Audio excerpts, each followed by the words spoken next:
तुम कथा सुनते तो भूत प्रेत बनते क्या है?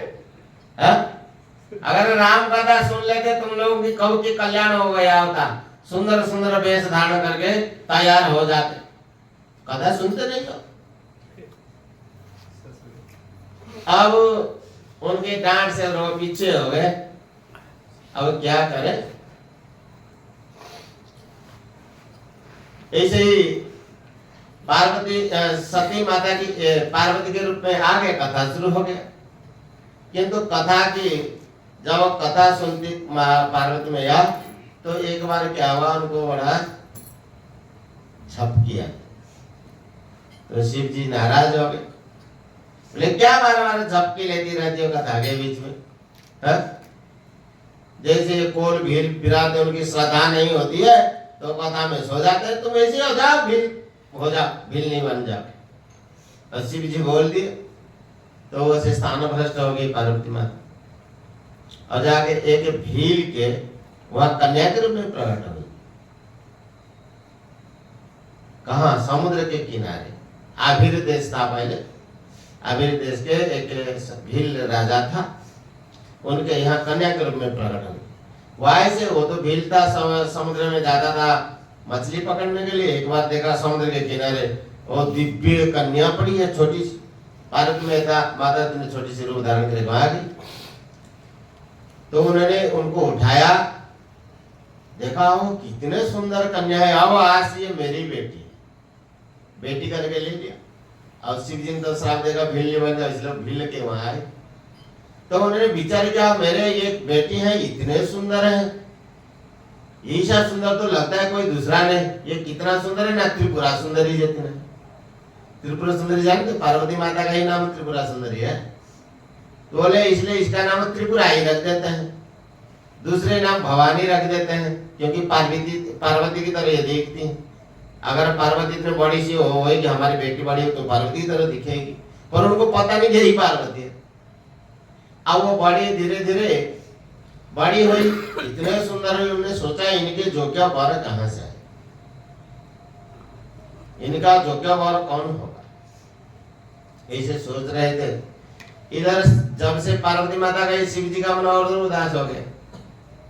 तो नंदीश्वर बोले प्रभु आप उदास क्यों होते हो?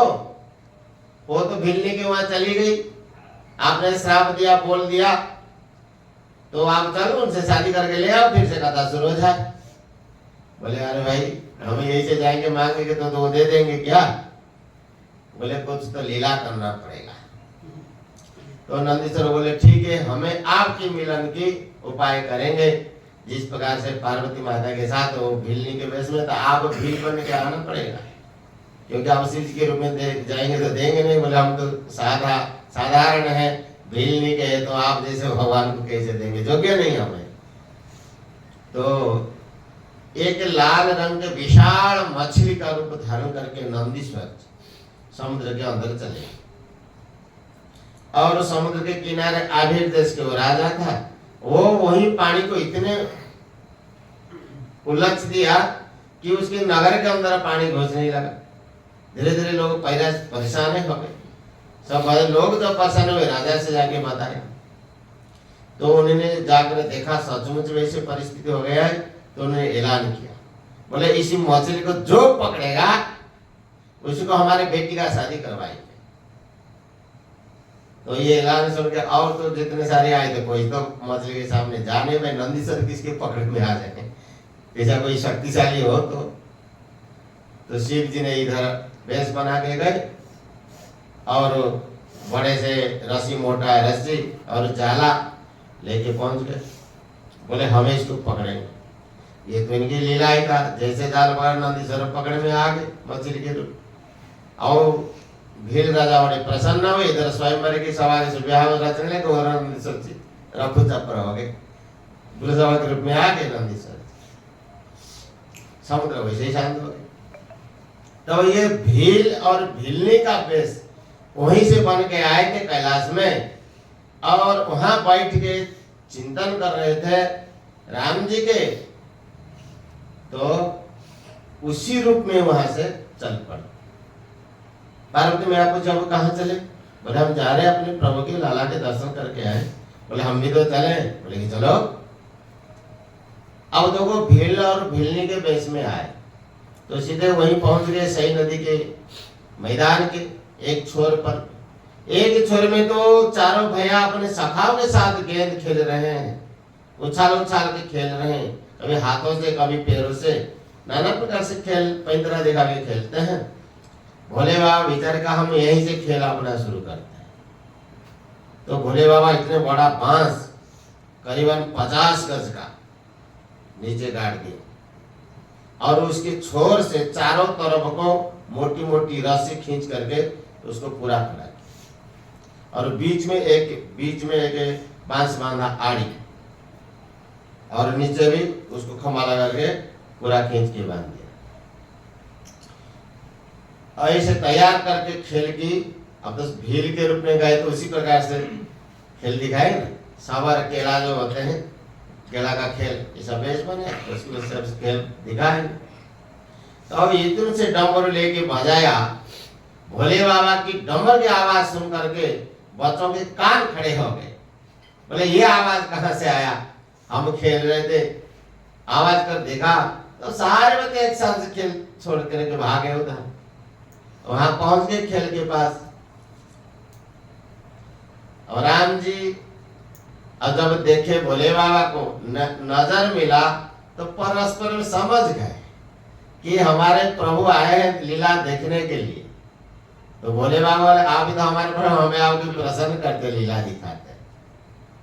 तो डम्बर जब बजाया, पार्वती माता तो भीलनी के रूप में है तो वहां से छलांग मार के जो आड़ी बंधा हुआ था बांस के ऊपर चले गए और बांस से रह करके नाना प्रकार की पेंटर बदलते बदलते कई प्रकार से खेल दिया और वहां से बांस के ऊपर जो 50 का जो ऊपर था उसके ऊपर चले गए और उसके ऊपर एक चक्र था।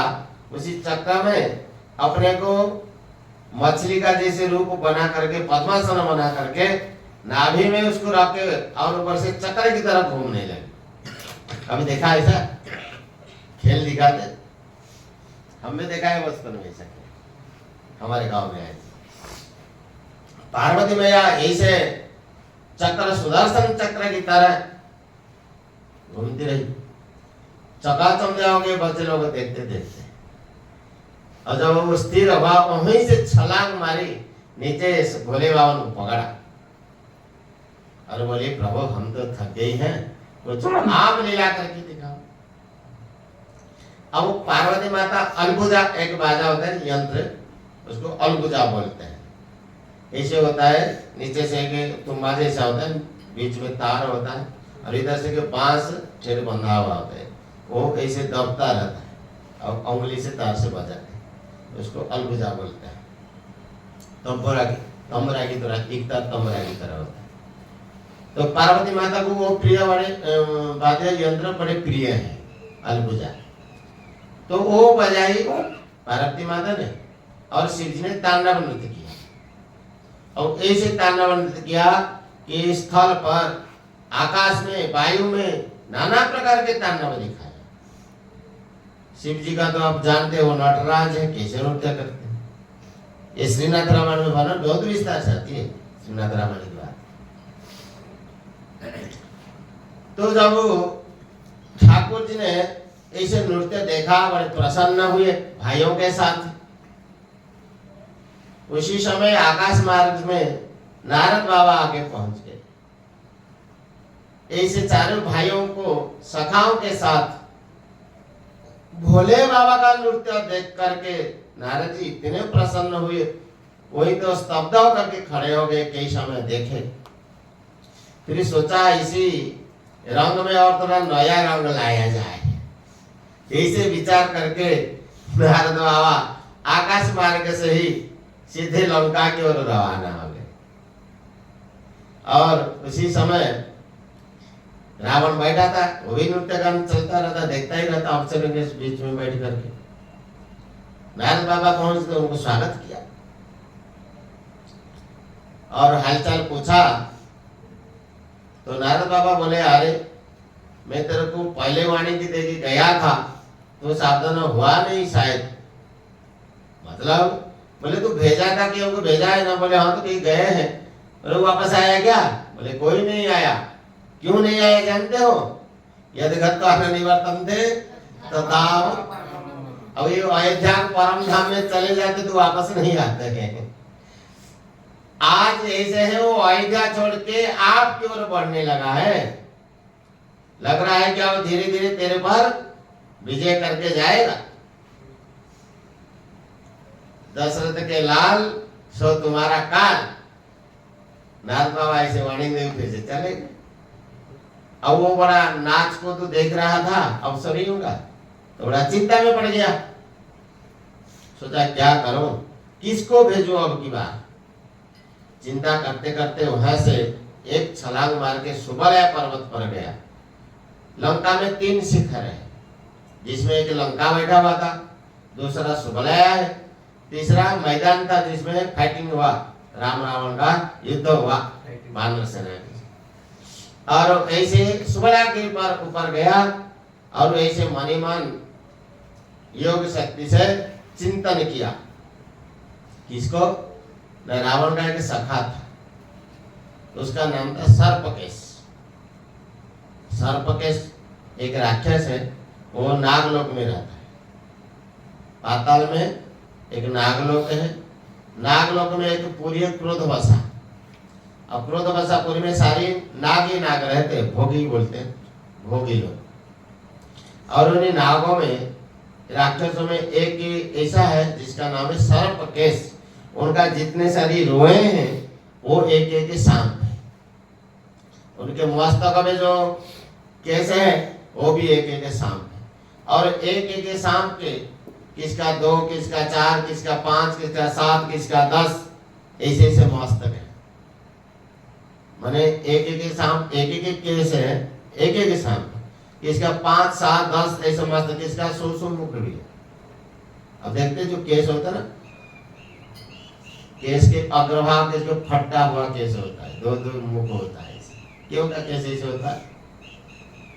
तो वैसे उनके जितने केस थे वो एक एक सांप। हर शरीर भर के जितने सारी रोए हैं सब एक एक सांप, इसलिए उसका नाम था सर्पकेश। जब रावण दिग्विजय कर रहा था, पाताल लोक में गया था वो दिग्विजय करने के लिए, तो उसी के साथ 2 हाथ हो गए। अब तो वैसे ही बलवान था ही, और ये वरदान पाया था ब्रह्मा से, कोई मार नहीं सकता इसको, केवल नर वानर ही मार सकते इसको, उसके अलावा कोई नहीं मार सकता, भगवान भी नहीं मार सकता। रावण को भगवान भी नहीं मार सकते, विष्णु भगवान मार नहीं पाए, चक्र छोड़ा तो चक्र कुछ नहीं कर पाए, तो राम जी कैसे मारे? वो तो भगवान है। बोले जब तक रावण को नहीं मारा उसके पहले राम जी अपने को भगवान के रूप में प्रकट किया ही नहीं। किसके सामने हम भगवान ऐसा साबित नहीं किया। कोई अंतरंग प्रेमी भक्त है, उनके सामने अंदर कोई उनके कुटिया के अंदर उनको भगवता दिखा दिया, वो बात अलग है। नहीं तो लोक लोचन में सामने नहीं आए। शंकर भगवान उनके सामने नहीं गए। जब सीता जी के विरह में रो रहे थे शिव जी, इसलिए नहीं गए कि हम जाएंगे उनकी भगवत्ता प्रकट हो जाएगा और ये सिद्ध हो जाएगा राम जी भगवान है, तो रावण नहीं बच सकता। और रावण परीक्षा लेने जाता है, ये भगवान है कि राजकुमार है। आप देखो सब लोग कहते हैं वो राम जी को जानता था, भगवान ऐसे जानता था, मारने के लिए, अपने उद्धार के लिए गया था, ऐसे सब लोग बताते हैं। किंतु मानस का सिद्धांत ये नहीं है। मानस में तो ये बात बताया, वो सोचता है, रावण सोचता है अगर भगवान है तो क्या करना चाहिए? भजन करना चाहिए भगवान को। किंतु होई भजन तामस देह, सुर रंजन भंजन वही भारा, जो भगवंत लीन अवतारा, तो में जाई बैरे हट करो। भजन तो नहीं हो सकता और उनसे शत्रुता करूंगा तो मुझे मार देंगे, तो मेरा उद्धार हो जाएगा। अगर राजकुमार है तो उनको स्त्री को हरण करके ले आऊंगा। और क्या इसका मतलब क्या? वो कंफर्म नहीं है अभी ये राम जी भगवान है कि राजकुमार है। अब परीक्षा करने के लिए वो हिरण को छोड़ा था, सोने का हिरण बना करके मारी को छोड़ा था। और राम जी सोचे भाई ये परीक्षा लेने आया है, तो आज तक मेरा मरण को कोई नहीं जान पाया, वो क्षार क्या जान पाएगा। इसलिए उसके पीछे भागे, मार्च के पीछे, तो रावण कन्फर्म हो गया ये भगवान नहीं है। मतलब उनको ये वरदान था कि भगवान उसको नहीं मार सकते, इसलिए राम जी उसके सामने भगवान के रूप में आए ही नहीं। तो रावण वहां जब दो हाथ किया सर्पकेश के साथ, बहुत समय तक, उनका 6 महीना तक ऐसे युद्ध होता ही रहा, ना कोई हारता, ना वो हारता, ना ये हारता। बाद में देखे भाई बराबर का शक्ति है, आओ कोई तो इसका नतीजा तो निकलेगा नहीं, चलो बस मैत्र कर देते, हर से करो, आज तुम हमारा फ्रेंड हो गए, बस अब दोनों फ्रेंड हो गए, हाथ मिलाकर। राम जी सखा बनाते तो कैसे करते हैं, अग्नि को साक्षी दे करके भक्तों के सामने गले मिला के उनको सखा बना लेते, और ये राकेश लोग हाथ से करते, आज आवाज कोई प्रमाण वगैरह नहीं है, कोई आइडेंटिटी नहीं उसका। और वो सर्प कैसे बोला, जाओ सखा जाओ, कोई विपत्ति पड़े तो बोलना याद करना। अब वही याद कर रहा है दशानन, बोले आज ही तो विपत्ति पड़ा है, कई राक्षस को मैं भेजा, अब सब लोगों का भेजा खाए गए, इसलिए हम उसी को ही भेजते। और याद किया सोलह के पर्वत पर, तो सर्प कैसा उसके पहुंच गया, बड़े मित्र से गले लगा करके मिले दोनों, और कुशल मंगल पूछा तो रावण का 10 मुख इशू गया था। बोले कहो मित्र क्या हाल चाल है, बोले क्या कहो मित्र, मेरे पर तो बड़ा विपत्ति पड़ गया है, इसलिए आपको याद किया। सर्प कैसे बोला, अरे तू ही तो खुद बड़ा विपत्ति दुनिया भर के लिए, अब तेरे पर कौन सा विपत्ति आ गया। बोले हाँ मित्र, छोटे छोटे 4 ही बालक है मेरे को परेशान करके रखे, और यही से है, मैं कई लोगों को भेजा भी यहाँ से, पर कोई फायदा नहीं हुआ, इसलिए हम आपको याद किया है। बोले हम अभी तमाम कर देते काम चारों को जाकर। बोले चारों को आवश्यकता मानने की कोई आवश्यकता नहीं, वो 4 भाई है, 2 तो गोरे गोरे हैं और 2 काले काले हैं, और वो जो काले काले 2 है या गोरे गोरे 2, चारों में से कोई एक को आपको मार दो, बस एक को मारने के बाद वो उसके वियोग में और तीनों मर जाएंगे, रहेंगे नहीं। हाँ देखो यहाँ हमें प्रतिज्ञा करते हैं, हमारा एकलौती बेटी है, रावण का एक ही बेटी थी, उसका नाम क्या जानता, क्रुशोदरी, पत्नी का नाम है मंदोदरी, बेटी का नाम क्रुशोदरी। बोला हमें अगर आप उनको मार के आएंगे तो हमारे बेटी का आपसे साथ शादी करवाएंगे, मित्र से आपको हमारे दामाद बना लेंगे। बोले कोई बात नहीं मित्र, आप तैयार कर लो, मंडप सजा लो, हमें आ रहे दुल्हा बन के, अब आपके बेटे को दुल्हन बन के तैयार रखना, यूं गया यूं है। और उधर क्या हो रहा था, भोले बाबा तांडव जो दिखा रहे थे, कई समय के बाद उन्होंने विश्राम किया, तो राम जी बोले कि बाबा आप तो बहुत सुंदर नृत्य करते हो, इतना सुंदर, देखो हमारे सखा लोग इतने प्रसन्न हो रहे, अगर ऐसा नृत्य थोड़ा सा हमारे को सिखा दो तो हम भी राजकुमार लोग थोड़ा सा नृत्य कर लेंगे, हाथ ही हिला करके। बोले ठीक है नृत्य तो सिखा देंगे। बोले सीखो। अब बढ़िया, एक चारों तरफ से बच्चे लोग जो थे सखा लोग घेरा बना लिया, और बीच में भील के बेस में शिव जी अब नृत्य सिखा रहे हैं राम जी को। अब जैसे नृत्य सिखाते हैं, कैसे पांव उठाना, हाथ कैसे चलाना है, कैसे रखना है? सब कला सब सिखाते हैं, और सखा लोग उनको देख रहे हैं, भरतलाल जी भी देख रहे हैं राम जी को, किंतु लखनलाल जी और शत्रुघ्न लाल जी इन दोनों के काम में निगरानी रखना है, ठाकुर जी के सेवा में, उनके आनंद में किस प्रकार से रंग में भंग न हो, इसलिए चारों तरफ से लोग निगरानी रहे। वो जो राक्षस था ऊपर से उड़ के आया, माया बल से 3 योजन का लंबा था, उसके हिसाब से मोटाई था, ऐसे जैसे उनके बादल, काला काला बादल जैसे। और जो इधर उड़ के जाता तो केस किधर होगा, इधर होगा। और आप जानते सारी केस एक सांप है, तो वो सांप क्या सोचते कि बोले इधर जा रहा है तो किधर जा रहा है, ऐसे वो देख रहे थोड़ा उठा उठा करके। तो यही से लग रहा था जैसे कोई नदी में बाढ़ आ गया हो। नदी में जब बाढ़ आता देखा है कभी बाढ़ बढ़ती हुई नदी को, तो पानी ऐसे ऐसे चलता है। हमें खूब देखा है बचपन में, उसी लहरी में खेलते थे जाकर। हमारे पास एक छोटा नदी है, उसमें कभी घुटना कभी जानवर पानी आ जाता था। 2 घंटा 3 घंटा तक पानी चलता था। कभी बारिश हो गया, पानी के जंगल से पानी आता, उसको लहरी भांगना का। तो ऐसे पूरा सांप की तरह ऐसे तो वो भी सर्प के आकाश में से उड़ के आ रहा। तो उनके जो इतने सारे केस की सारी सांप है, उसको ऐसे घूम घूम के देख रहे ये जा कहाँ रहा है। तो वहां आकाश मार्ग से देखते देखते वहीं आकर के पहुंच गया।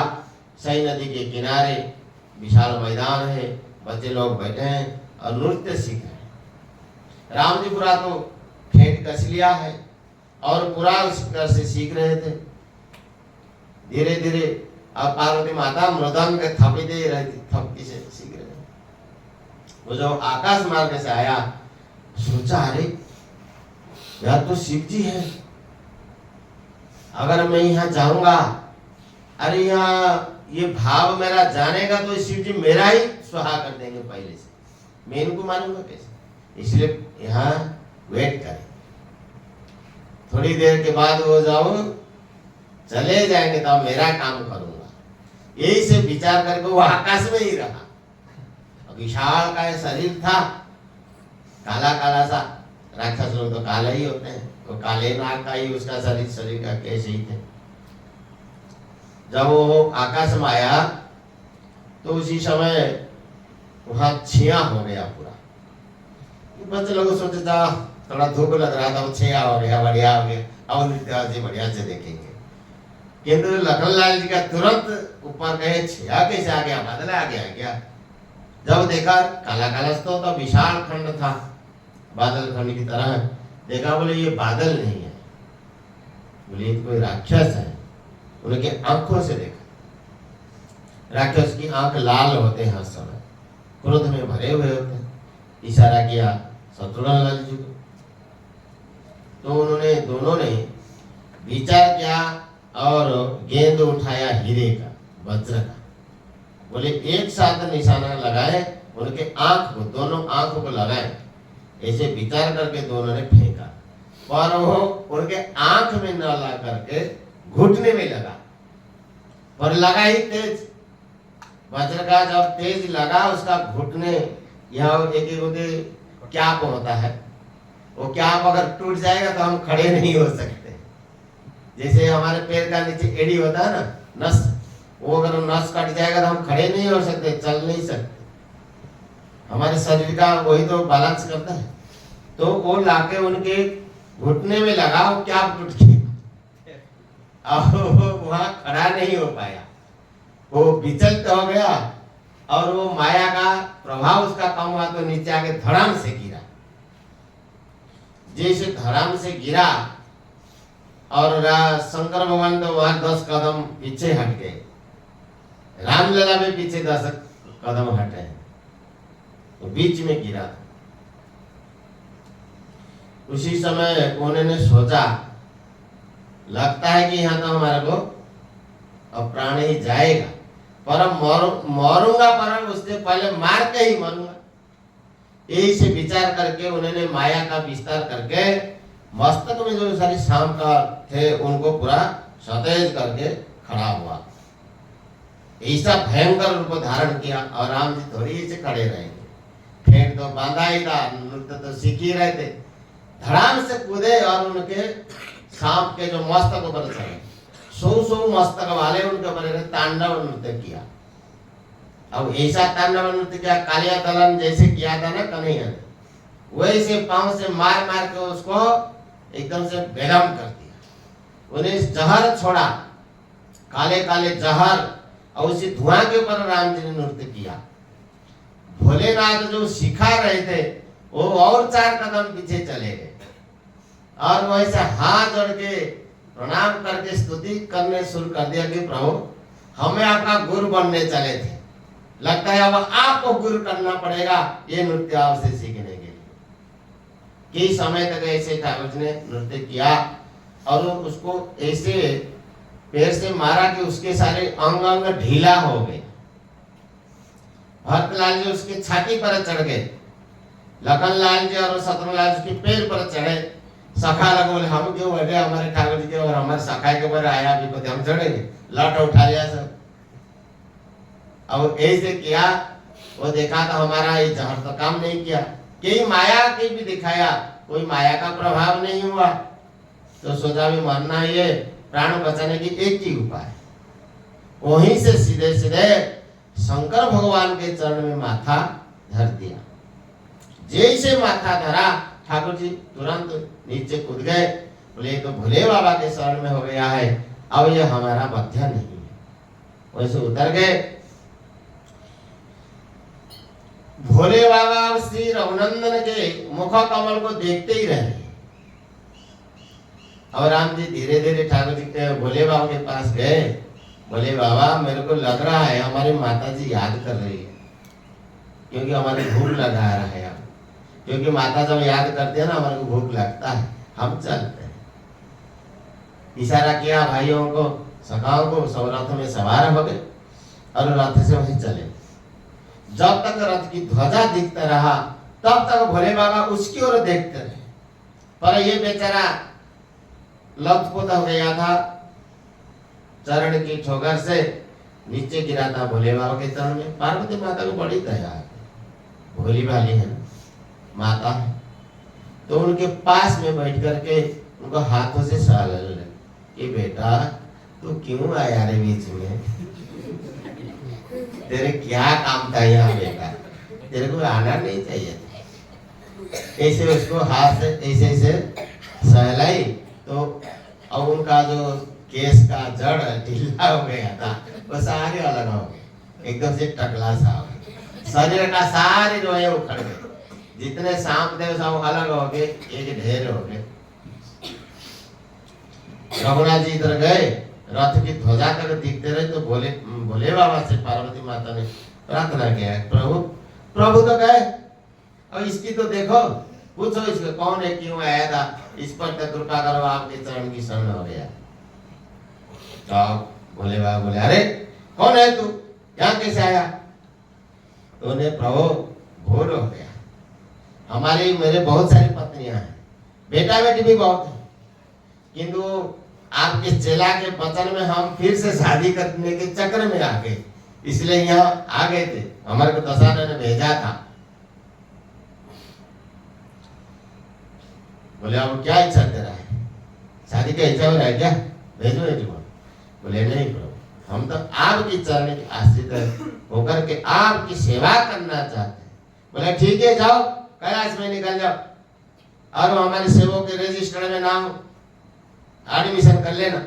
हमारी नंदीश्वर बैठे हैं कलम लेकर के, आज से तुम्हारा नाम कुंड होगा। उसका नाम कुंड रख दिया।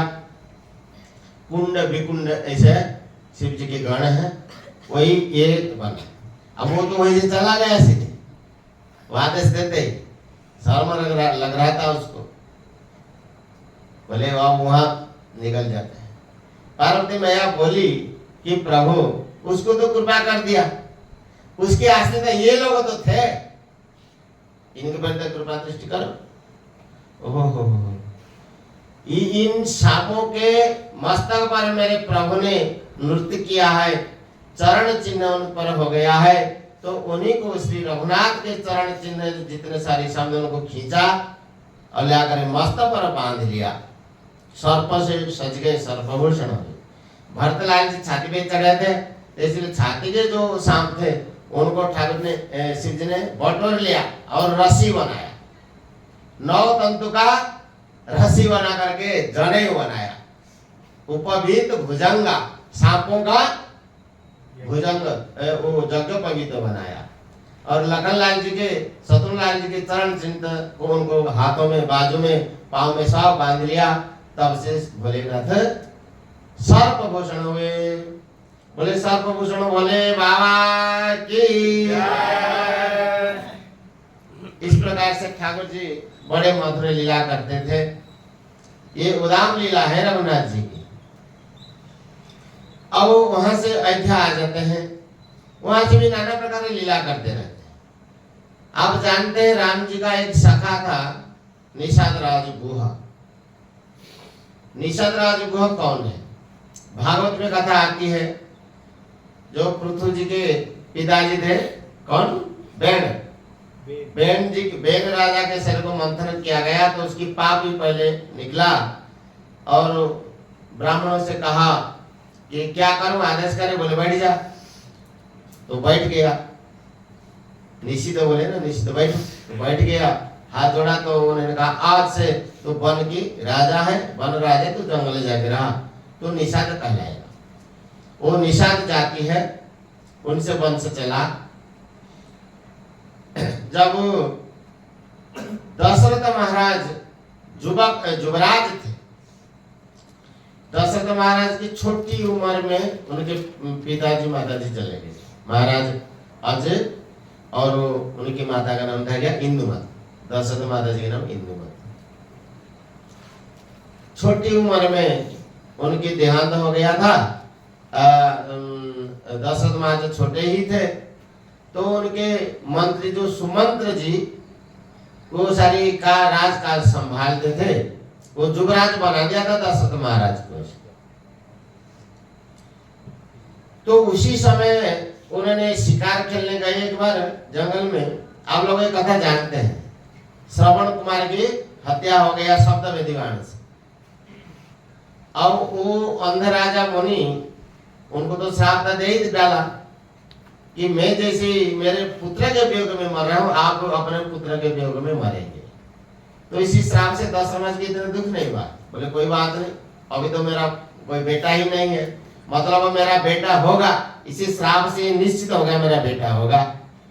तो वो आ गए, किंतु उनके मन में था कोई ब्राह्मण मर गया, पर श्रवण कुमार ने कह दिया था कि आपको ब्रह्म हत्या का दोष नहीं लगेगा, क्योंकि मेरे पिताजी वैश्य हैं और मेरी माता ही शूद्रा। वैसे ही सुनने में आया है तो अयोध्या में एक सेठ था, नगर सेठ, उनके घर में एक नौकरानी आती थी। उसी नौकरानी के साथ उसी का अवैध संबंध हो जाने के कारण से दशरथ महाराज ने उसको ही निर्वासन दे दिया था। वो नगर सेठ जो वैश्य जाति था, तो उसी का ही बेटा ही श्रवण था। तो उन्होंने कहा आपको ब्रह्म हत्या का दोष तो लगेगा नहीं, किंतु वो वानप्रस्थी ले चुके थे, तपस्या करते थे कि तपस्वी का दोष तो इसलिए, किंतु मेरे को उनको जल पिला देना, ऐसा कहकर श्रवण कुमार मर गया था। उसके बाद वो माता पिता दोनों भी मर गए। तो तीनों को संस्कार करने के बाद महाराज के मन में बड़ा दुख हुआ, तो वशिष्ठ जी के पास गए, प्रायश्चित कैसे किया जाए। उसी समय आश्रम में वशिष्ठ जी नहीं थे। वशिष्ठ जी के एक बेटे थे वामदेव, उनके पुत्र शक्ति है, ये तो और एक बेटे थे वामदेव। तो उन्होंने से उनसे प्रणाम किया, बोले गुरु भाई, गुरुपुत्र है और मेरे से अपराध हो गया, ऐसे हैं, तो आप गुरु जी तो है नहीं, आप कोई प्रायश्चित बताइए। तो उन्हें कहा इतनी छोटी सी बात है, इसकी बड़ी आप प्रायश्चित करने की कोई आवश्यकता नहीं, राम राम राम बस 3 बार उच्चारण करिए, पाप हो गया प्रायश्चित। तो उन्हें राम राम कह के 3 बार वापस आ गए। इसलिए तब से ये घटना भूल गए थे। जब वो राम जी का वियोग हुआ तभी अंतिम समय याद आया, नहीं तो बीच में कभी याद आया नहीं। अब तक शादी हुआ नहीं था महाराज का, ये घटना तब की बात।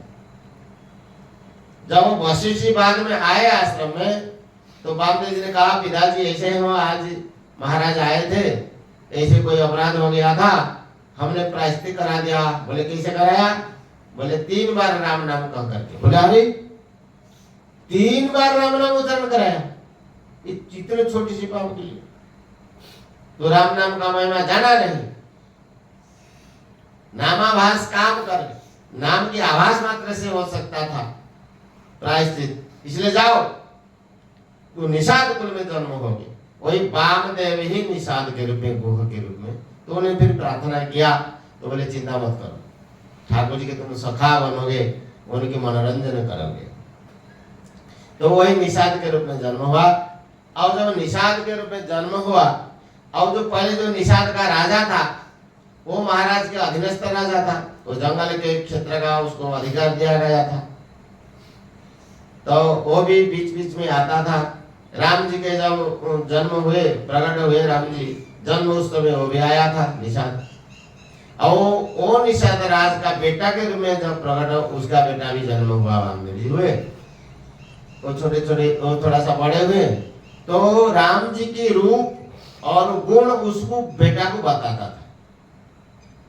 ये हमारे जो राजा हैं, अब उनके पुत्र हुए 4 सुकुमार राजकुमार है, बड़े सुंदर हैं, बड़े सौम्य हैं, सुशील स्वभाव के हैं, और वो ऐसे हंसते हैं कि देखते हैं मन को हरण कर लेते हैं।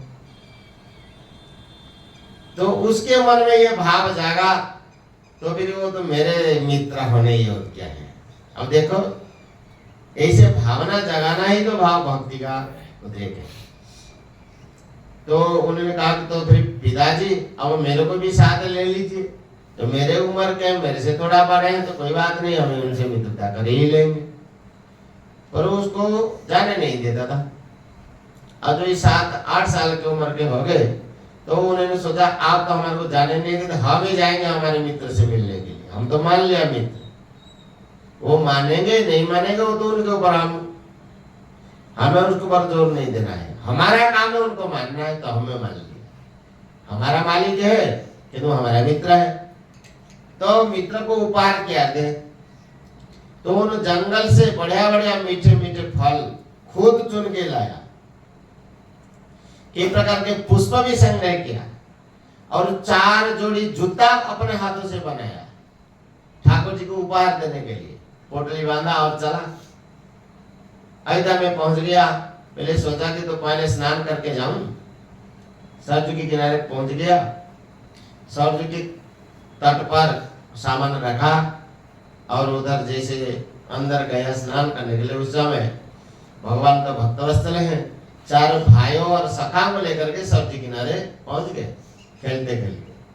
और उसी पोटली के पास पहुंचे, तो वो जो पानी के अंदर है, सरजू के अंदर जा रहा था, उनका नजर पड़ा कोई बच्चे लोग आए हैं, तो वहीं से सावधान किया। बोले देखो हमारा सामान रखा हुआ है, इसको छूना नहीं। पर कोई प्रेम से भाव से कोई उपहार लेके आता ठाकुर जी के पास, तो ठाकुर जी रुकते नहीं है।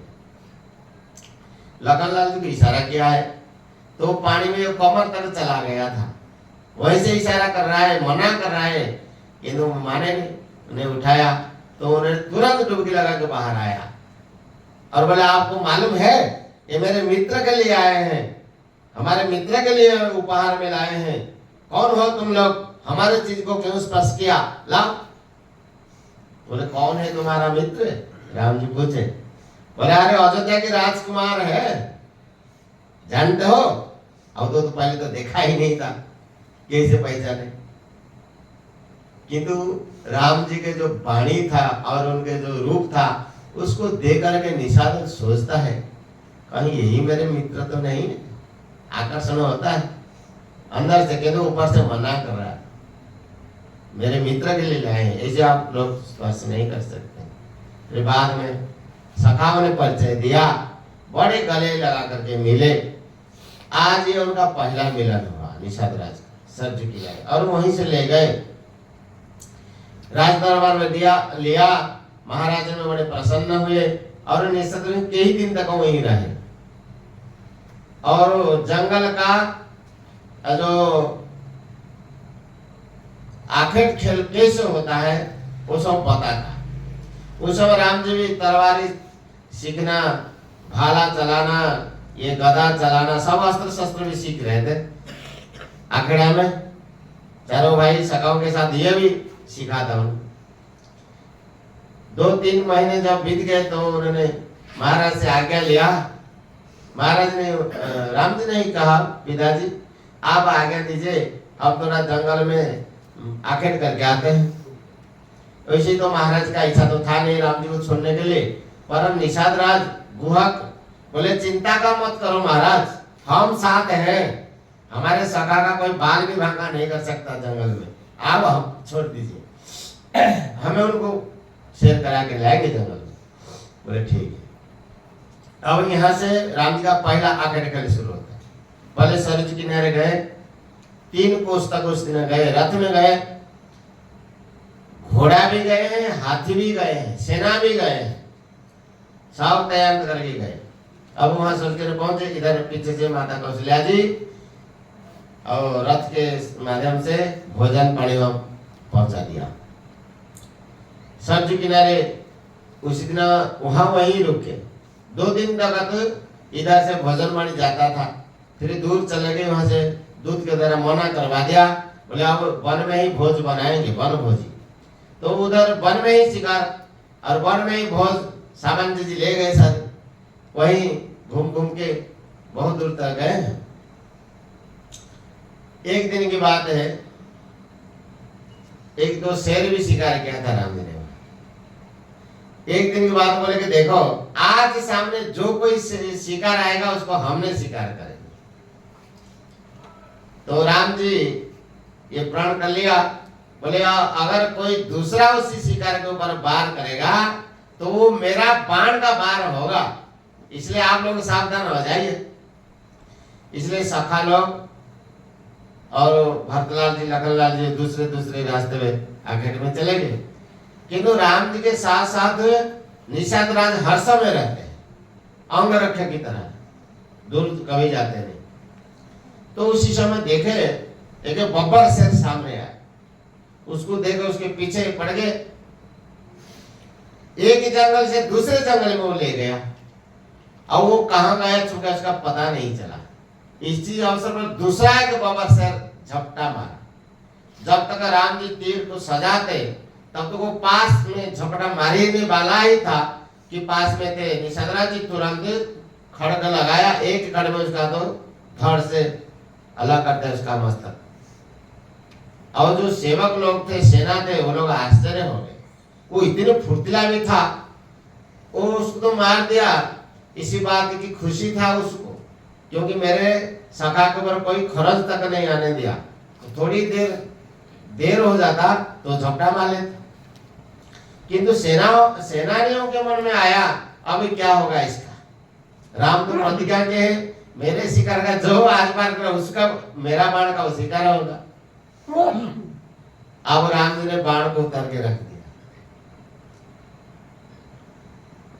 सब लोग आश्चर्य हुए, बोले आज राम जी अपने वचन से पीछे हट रहे हैं।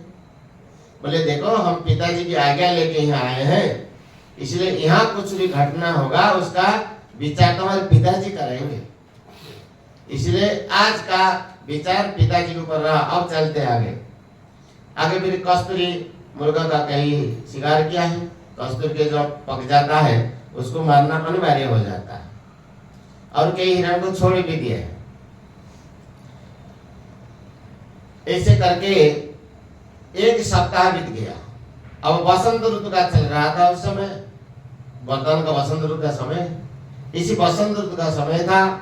एक रात में पड़ाव डाला और अपने पालतू हाथी है उनको एक तरफ से बांध के उनका व्यवस्था किया, घोड़ों की व्यवस्था किया। उसी से जब सब लोग विश्राम कर रहे थे आधी रात के समय जंगली हाथियों ने आक्रमण कर दिया। जब जंगली हाथियों ने आक्रमण किए पालतू हाथियों के ऊपर, ये तो पालतू हाथी सीधे साधे होते, जंगली हाथी सीधे साधे नहीं होते, बड़ा भयंकर होते। जब अपने में आपे से आ जाते बड़े भयंकर हो जाते। तो उस समय सेना उनको काबू नहीं कर पाई। उसी समय केवल अकेले शत्रुघ्न जी जागृत थे। निषाद राज को खबर दिया तो निषाद राज शत्रुघ्न जी के ऊपर संवाद पठाया, भेजा राम जी तो विश्राम कर रहे थे, बोले उनके विश्राम में बाधा विघ्न न हो, इसलिए शत्रुलाल जी पहुंच गए। और वो हाथी को देखा, बड़ा बहुत विशाल हाथी था, उत्पात मचा रहा था। तो एक बाण मारा, उसके मस्तक पर चल के उसके तो गुदा द्वार के वहां से निकल गया, और एक ही बाण में वो धराशायी हो गया। हाथी तो धराशायी हो गया, पर उसी शरीर से एक दिव्य पुरुष निकला। शत्रुलाल जी के चरण में प्रणाम किया, उनसे पूछा, भाई तुम कौन हो, ये कैसे हुआ? तो उन्होंने कहा, महाराज मैं तो था कि ब्राह्मण ही था पिछले जन्म में, बड़ा दुष्ट प्रकृति का, कोई पूजा अर्चना करता उसमें बाधा विघ्न असम करता और हंसी मजाक करता। एक बाबा जी थे जंगल में, वो अग्निहोत्री थे, और वो अग्निहोत्र करते हैं, यज्ञ करते हैं, तो उसमें खीर की आहुति डालते, और जब वो पूर्णाहुति होता है तो शंख बजाते हैं। तो हमें कई देर खड़े रहा, देखा, और बोला, अरे बाबा जी ये आग में क्यों डाल रहे हो खीर को, इसको हमारे को दे दो, हमारे तो खा ले तो पेट भर जाए। अरे अग्नि में डालने से क्या होगा, तो चल ही जाएगा, खा होगा, क्या फायदा होगा। जैसे आजकल कहते ना, शिव जी के ऊपर दूध डालने से क्या होगा, किसी गरीब को दे देते तो पता चलता है। आज जो बोलने वाले उनको तो बोले तुम कभी दो, तो पता चले शिव जी के डालने से क्या होता है, तो गरीब को। तो हमने उनको अपमान किया था, और बोले क्या पों पों करके बजाते हो, शंख फूंक रहे थे, बोले पों पों करके आवाज निकालते हैं। तो उनको रीस आ गया, तो मुझे श्राप दे दिया, बोले जाओ तुम मूर्ख गज मूर्ख हो, तो हाथी हो जाए। तो मैं हाथी के जन्म में आ गया, और जो शेर को मारा था वो भी पिछले जन्म में एक था। सत्योपाख्यान में ये सारे विस्तार से आता है। आगे चल के फिर जब ये संवाद राम जी सुने, उठे, शत्रुलाल को कोलाग्रत किया है, माथा सूंघा है, और बोले कि भैया तू आज मेरा रक्षक हो गया, क्योंकि सब लोग तो आराम से सो रहे थे, और इस ये जंगली हाथी है आक्रमण कर दिया, तो हमारा आप जैसे भाई ही हमारा सहायता हुए, ओढ़े हाथ असने के घाय, इस प्रकार से उनको बड़े बड़ाई किया है। फिर आगे जंगल शिकार करते करते सरयू किनारे पहुंचे। मिथिला का उपप्रांत था, वहां कुछ हिरने देख करके उनके पीछे पड़े, तो वो लोग भागे डर के मारे। किसी सखा ने कहा, सखा लगता है ये किसी आश्रमवासी हिरने हैं, आसपास में कोई आश्रम होना चाहिए। अब देखे वहां जाके पहुंचे, आश्रम ही सचमुच का था। अब आश्रम प्रवेश किया तो वहां कौन ऋषि थे जानते हो? श्रृंगी ऋषि। श्रृंगी ऋषि कौन जानते हो? राम जी के क्या लगते हैं? जीजा जी। और उनके बहन शांता है, शांता जी के पति श्रृंगी ऋषि। और शांता जी जब ये आश्रम में प्रवेश किया, अब शांता जी आई, पहचाना कि हमारे भाई आए हैं, राम जी को कोलाग्रत किया है, मेरे भाई आए हैं। और वो भी स्वागत कर श्रृंगी ऋषि ने किया, आश्रम में वहीं रोक लिया। 3 दिन के तो वहीं रहे। और राम जी बोले कि जीजा जी आप कोई सेवा हो तो बताओ। बोले क्या कहे साले साहब, हमारे यहाँ नदी के अंदर एक कोई घड़ियाल रहते मगरमच्छ, और यहाँ जो हमारे गुरुकुल के बालक है उनको बड़े परेशान करता, कोई डर के मारे जाते नहीं, स्नान करने नहीं देता। बोले हमें उसका भी उद्धार करते हैं। राम जी गए वहां कई घड़ियालों को उद्धार किया। बोले वो लोग मंडली में रहते थे, तो पिछले जन्म में ऐसे मंडली में रहते थे, कोई अपराध किया ऋषि मुनि होगी, तो उनको ठाकुर जी ने देवगति दे दिया। यहाँ भी कहे हैं, पावन मृग मारे जिय जानी, दिन प्रति रुपये दिखावाई आनी, जे मृग राम बाण के मारे ते तनु तज सुर लोक सिधारे। वो देवलोक में चले जाते थे। देवलोक श्रापित होकर के आए हैं, कुछ ऋषि मुनि भी श्रापित होकर आए हैं, तो उनको सारे उद्धार किया। एक भरतलाल जी ने एक बड़ा जंगली भैंस था, वो भी बड़ा उत्पात कर गया, उसको भरतलाल जी ने उद्धार किया। वो हिडी डिंडी नाम के कोई भेल था, और उन्होंने कोई अपराध किया ऋषियों का, तो श्राप वो जंगली भैंस हो गया। ऐसे राम जी की अनंत लीला है, वन ये आखिरी लीला है।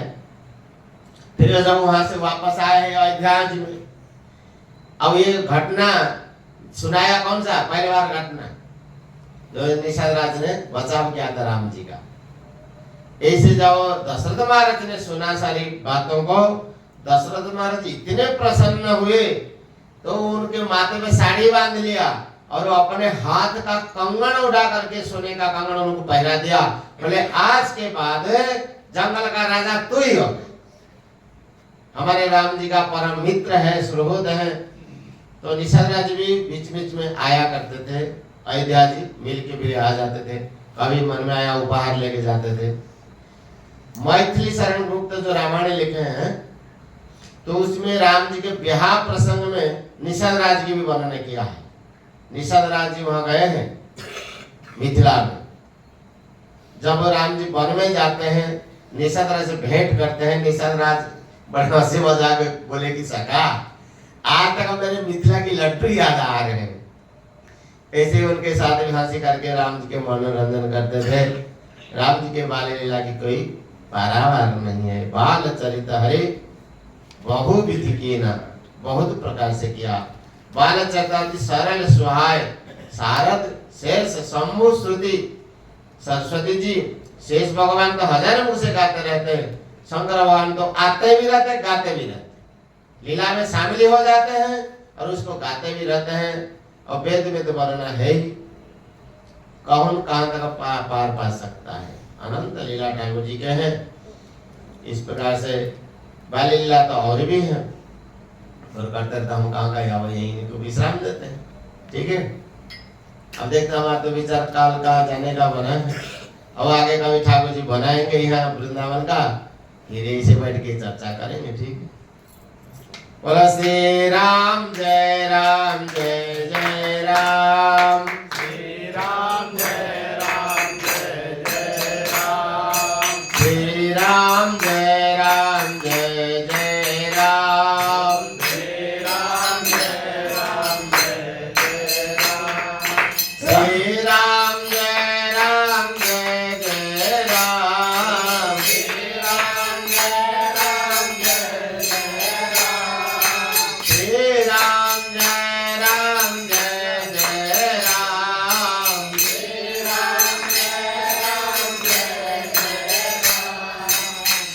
राम जय राम जय जय राम,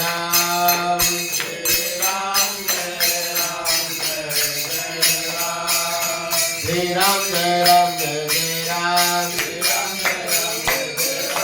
श्री राम जय राम जय जय राम, श्री राम जय राम जय जय राम, श्री राम जय राम जय जय राम, श्री राम जय राम जय जय राम, श्री राम जय राम जय जय राम, श्री राम जय राम जय जय राम, श्री राम जय राम जय जय राम, श्री राम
यही सुमिरन यही ध्यान हमारे, सुमिरन यही ध्यान हमारे। श्री राम जय राम जय जय राम, श्री राम जय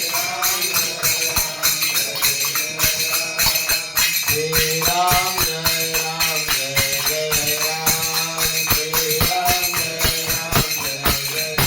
श्री राम